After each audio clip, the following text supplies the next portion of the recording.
Hola, hoy vamos a conversar acerca de las enfermedades médicas y la relación tan estrecha que tiene con la salud mental.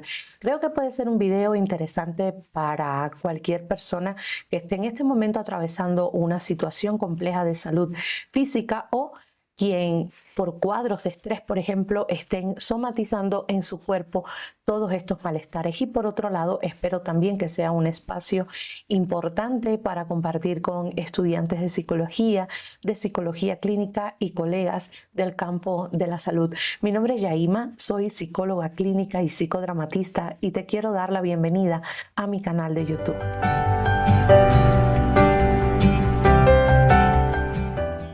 Las enfermedades médicas es un tema que es de interés no solo para los médicos o profesionales de las ciencias médicas, sino que también para los psicólogos, psicólogos clínicos, psicólogos de la salud o incluso los psicólogos médicos, que es una disciplina también del campo de la salud, es muy importante. Cuando hablamos de las enfermedades, lo primero que tenemos que entender es que ellas se van a clasificar a partir de diferentes criterios. Y, por ejemplo, hay enfermedades que debido a su causa o su etiología se pueden categorizar como enfermedades infecciosas.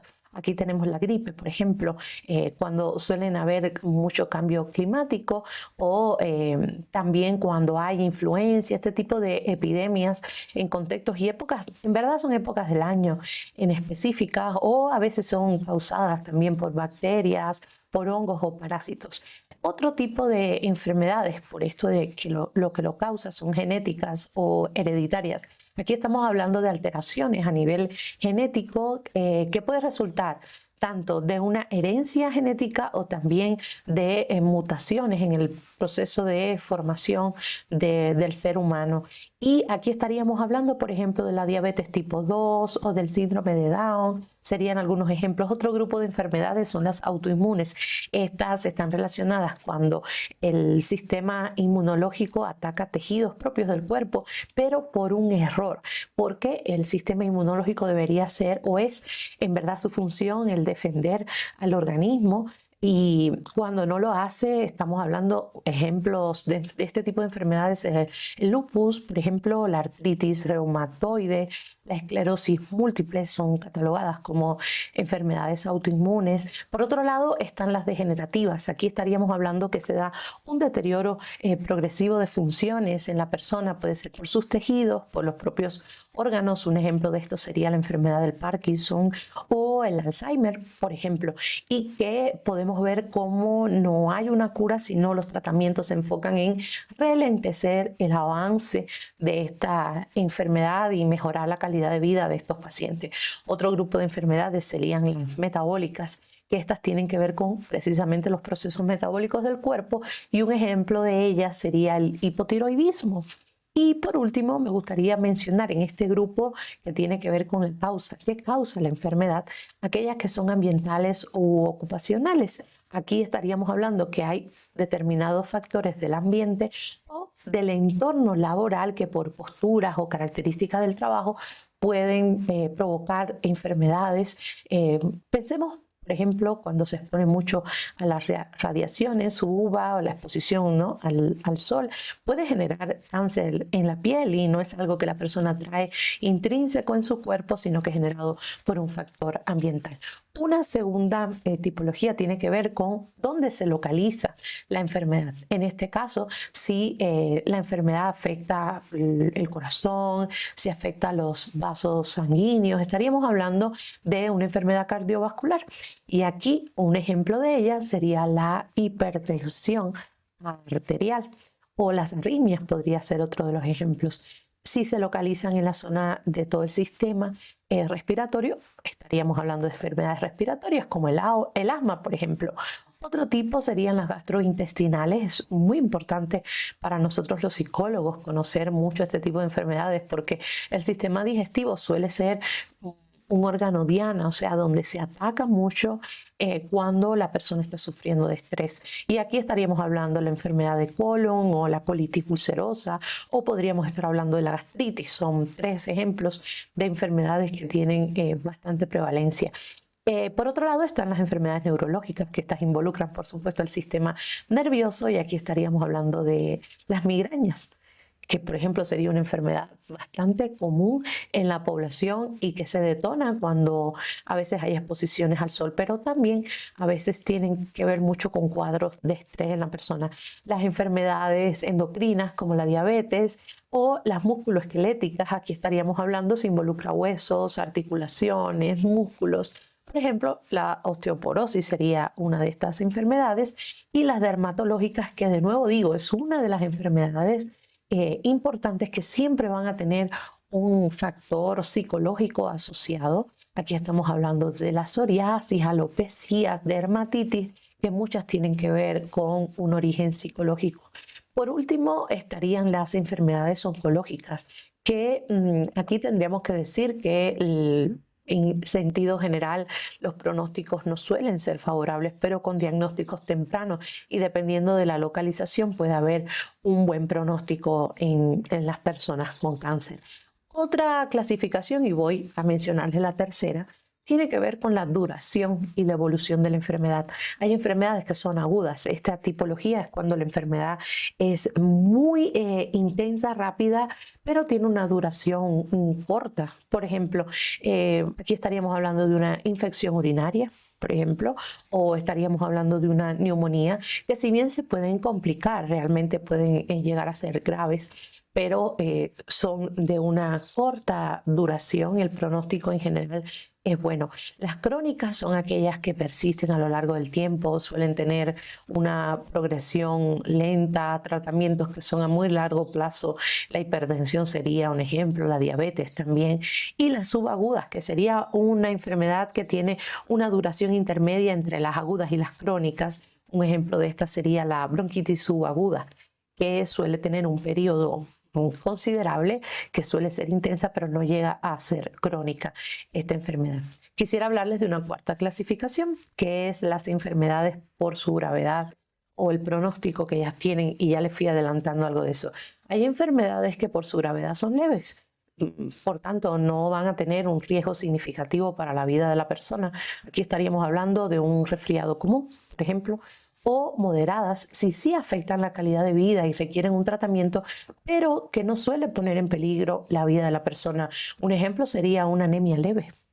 Y las graves sí serían enfermedades que implican un alto riesgo para la vida, que pueden incluso dejar secuelas significativas de discapacidad en las personas. Aquí podríamos estar hablando de una insuficiencia renal avanzada o de un infarto del miocardio, por ejemplo. Y por último, en esto de la gravedad estarían las enfermedades terminales. Aquí estamos hablando de que son enfermedades donde se espera y están en un estadio donde se espera que el paciente fallezca en un corto plazo, y el tratamiento suele no ser curativo, sino ser paliativo. Significa que alivia el dolor de la persona, permite que la persona pueda interactuar con su entorno, quizás alimentarse, etc. Aquí estaríamos hablando un cáncer, por ejemplo, en etapa avanzada estaría dentro del grupo de enfermedades terminales.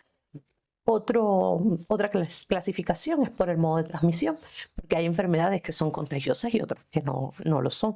El COVID, por ejemplo, era una enfermedad altamente contagiosa, y otras no contagiosas, por ejemplo, la diabetes. Ahí podríamos, y cuando vamos a clasificar las enfermedades, pues nosotros podríamos decir que una gripe puede ser una enfermedad por localización respiratoria, puede ser una enfermedad leve, puede ser una enfermedad aguda porque te da intensa, pero es un corto periodo de tiempo. Entonces, una misma enfermedad va a alcanzar diferentes tipologías dependiendo del criterio.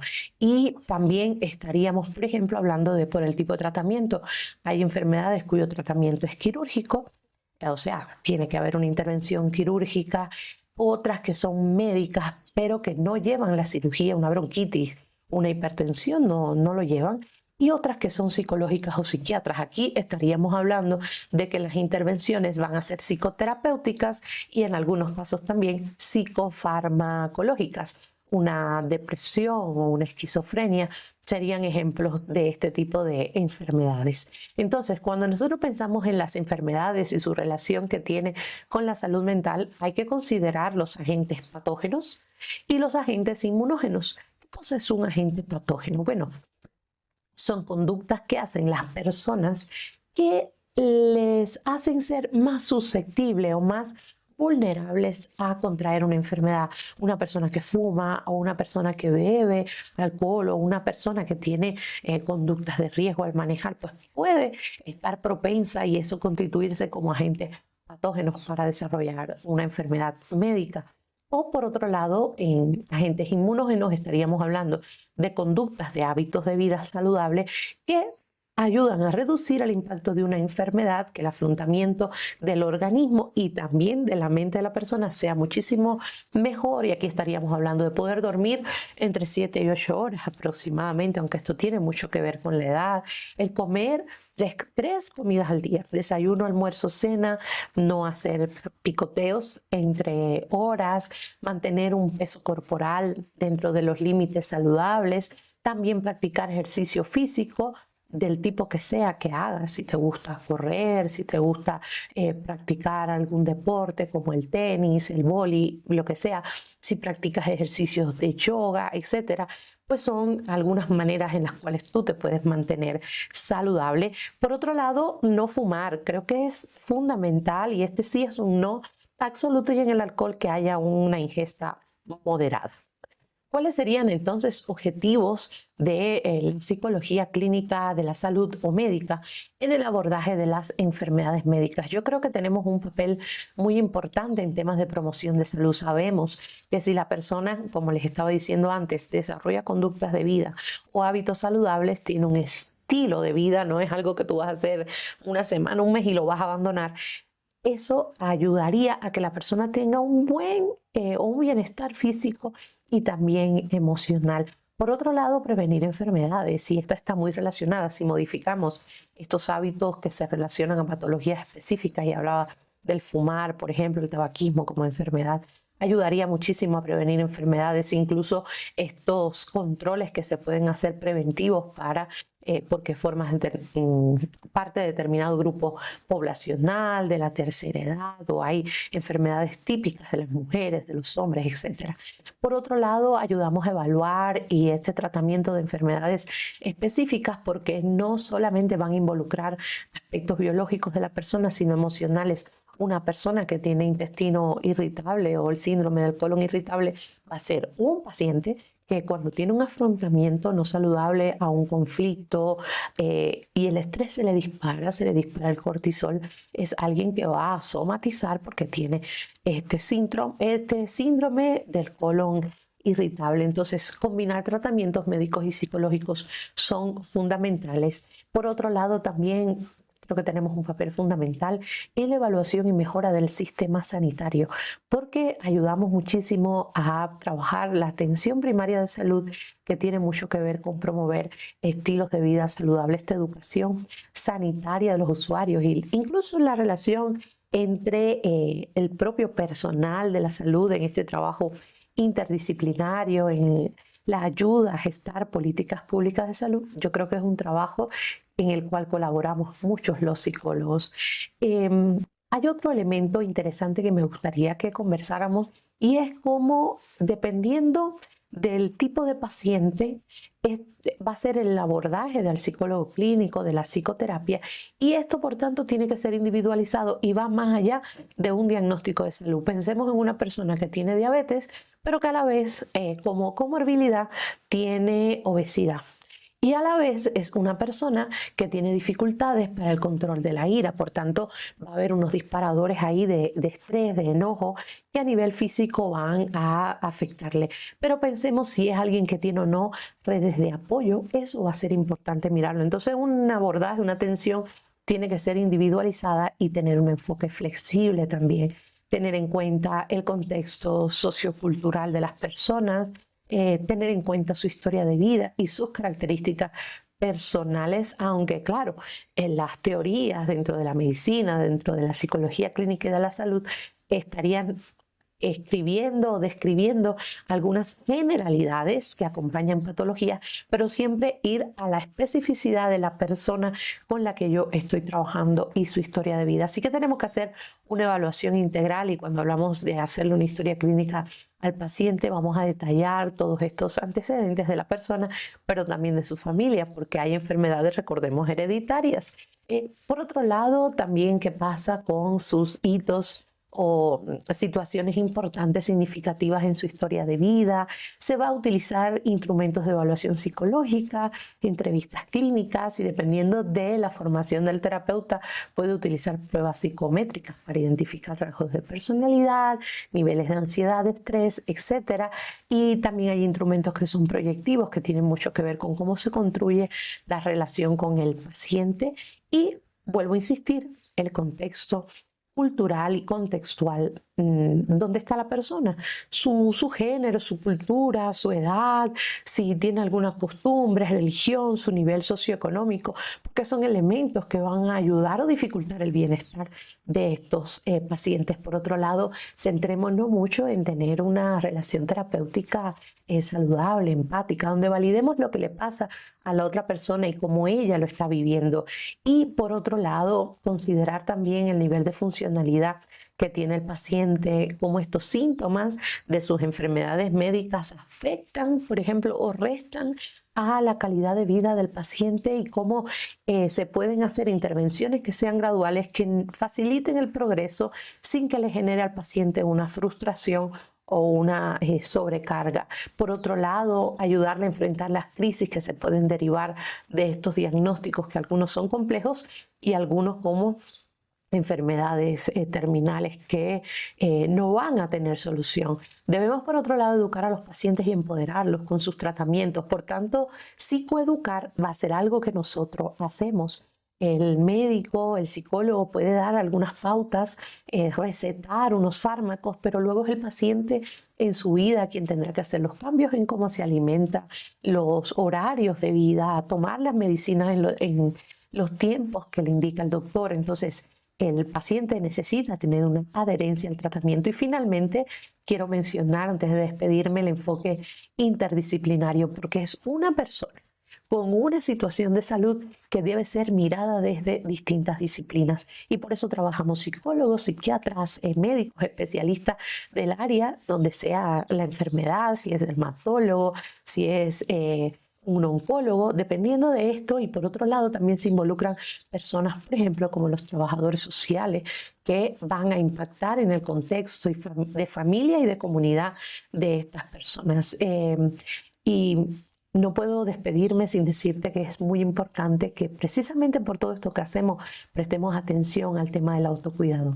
Un profesional que acompañe a personas sin problemas de salud y su sufrimiento debe también ser supervisado y mantener una ética o postura de vida donde nosotros hagamos prevención del agotamiento profesional, porque precisamente este se deriva de estar todo el tiempo o mucha parte del tiempo de cara a las personas con patologías, con enfermedades, con sufrimiento y a veces con pronósticos muy negativos.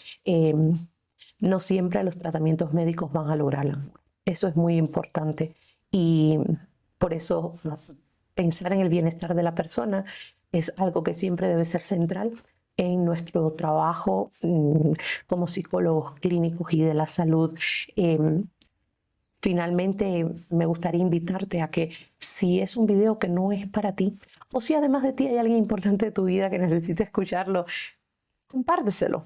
Y yo espero verte muy pronto en un próximo video. Si aún no te has suscrito a mi canal, me encantaría que lo hagas y que formes parte del grupo de personas que me acompaña cada semana a hablar temas de psicología, de la vida, de salud y en especial de salud mental. Espero que te cuides y te mando un fuerte abrazo. Chao.